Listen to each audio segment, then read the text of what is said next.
សួស្តីមិត្តអ្នកស្ដាប់ទាំងអស់គ្នាសូមស្វាគមន៍មកកាន់កម្មវិធី podcast របស់យើងនៅថ្ងៃនេះ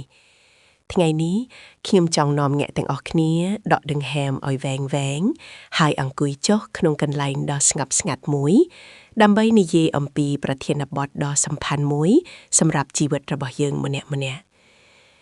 តើអ្នកធ្លាប់មានអារម្មណ៍ថាស្មាទាំងពីររបស់អ្នកកាន់តែធ្ងន់ទៅពីមួយថ្ងៃទៅមួយថ្ងៃដែរឬទេវាមិនមែនមកពីកាតាបឬការងារដែលអ្នកកំពុងលីសែងនោះទេប៉ុន្តែវាគឺជាបន្ទុកនៃចិត្តដែលយើងតែងតែក្រសោបទុកមិនព្រមប្រឡែង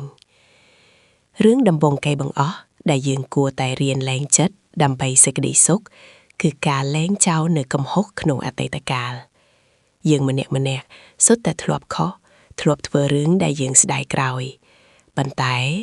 បើអ្នកនៅតែបន្តខ្លួនឯងពីអ្វីដែលបានកើតឡើងកាលពី5ឆ្នាំមុនឬម្សិលមិញតើអ្នកអាចមានកម្លាំងដើរទៅមុខដោយរបៀបណាអតីតកាលគឺជាគ្រូមិនមែនជាគុកសម្រាប់ឃុំឃាំងសេរីភាពផ្លូវចិត្តរបស់អ្នកនោះទេរឿងទី2គឺការឈប់ប្រៀបធៀបជីវិតខ្លួនឯងទៅនឹងអ្នកដទៃនៅក្នុងសម័យកាលបណ្ដាញសង្គមនេះយើងតែងតែឃើញភាពជោគជ័យរបស់អ្នកដទៃហើយមានអារម្មណ៍ថាខ្លួនឯងដើរយឺតជាងគេប៉ុន្តែសូមចាំថាគ្រប់គ្នាមានពេលវេលារីកស្បាយរៀងៗខ្លួនការប្រៀបធៀបគឺជាចោរលួចយកសេចក្តីសុខចូលរស់នៅក្នុងលំបឿននៃខ្លួនឯងហើយរីករាយនឹងអ្វីដែលអ្នកមាននៅចំពោះមុខចំណុចទី3ដែលពិបាកបំផុតតែត្រូវតែធ្វើគឺការលែងចោលនៅការចង់គ្រប់គ្រងអ្វីគ្រប់យ៉ាងជីវិតនេះមានរឿងជាច្រើនដែលហួសពីសមត្ថភាពគ្រប់គ្រងរបស់យើងមិនអាចបង្ខំឲ្យអ្នកណាម្នាក់ស្រឡាញ់យើងមិនអាចបញ្ឈប់ការរិះគន់ពីអ្នកដទៃហើយយើងក៏មិនអាចទារដឹងពីធ្នេសាយដែរនៅពេលដែលអ្នករៀនទទួលស្គាល់ថាអ្វីនឹងទៅតាមដំណើររបស់វាចិត្តរបស់អ្នកនឹងស្រាលដូចស្លាបបឹកសី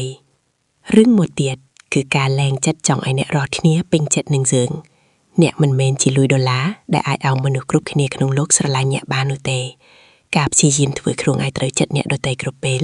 គឺជារឿងដែលហត់នឿយបំផុតចូលរៀនធ្វើជាខ្លួនឯងដែលមានគុណពីគុណហើយទុកឲ្យអ្នកដែលស្រឡាញ់អ្នកពិតប្រាកដនៅក្បែរអ្នកដោយភាពស្មោះត្រង់ចំណុចចុងក្រោយដែលខ្ញុំចង់លើកយកមកនិយាយគឺការលែងនៅការរំពឹងទុកដ៏ខ្ពង់ហួសហេតុលើអ្នកដទៃពេលខ្លះយើងជឿចាប់មិនមែនមកពីគេធ្វើបាបយើងទេប៉ុន្តែមកពីយើងសង្ឃឹមលើគេខ្លាំងពេកនៅពេលយើងលែងរំពឹងថាអ្នកដទៃត្រូវតែល្អជាមួយយើងឬត្រូវតែយកចិត្តយើងនឹងលែងខកចិត្តហើយអាចរស់នៅដោយឯករាជ្យផ្លូវចិត្តការលែងចិត្តមិនមែនមានន័យថាជាការចោះចាំងឬការបោះបង់ចោលក្តីស្រមៃនោះទេប៉ុន្តែវាគឺជាការជ្រើសរើសយកសន្តិភាពជាងការតស៊ូដោយឥតប្រយោជន៍ជាមួយរឿងដែលយើងមិនអាចផ្លាស់ប្ដូរបានមុននឹងបញ្ចប់ podcast ថ្ងៃនេះខ្ញុំចង់ឲ្យអ្នកសួរខ្លួនឯងថាតើមានអ្វីមួយដែលខ្ញុំអាចលែងបាននៅថ្ងៃនេះដើម្បីឲ្យខ្ញុំបានធូរចិត្តជាងមុនចូលចាប់ផ្ដើមពីការអត់អូនឲ្យខ្លួនឯងបន្តិចម្ដងសូមអរគុណសម្រាប់ការតាមដានស្ដាប់សង្ឃឹមថាអ្នកនឹងរកឃើញសេចក្តីសុខក្នុងចិត្តនិងភាពស្រស់ស្មើក្នុងការរស់នៅជួបគ្នាម្ដងទៀតនៅពេលក្រោយសូមមានថ្ងៃដ៏ស្រស់បំព្រងនិងមានក្តីសុខបំផុត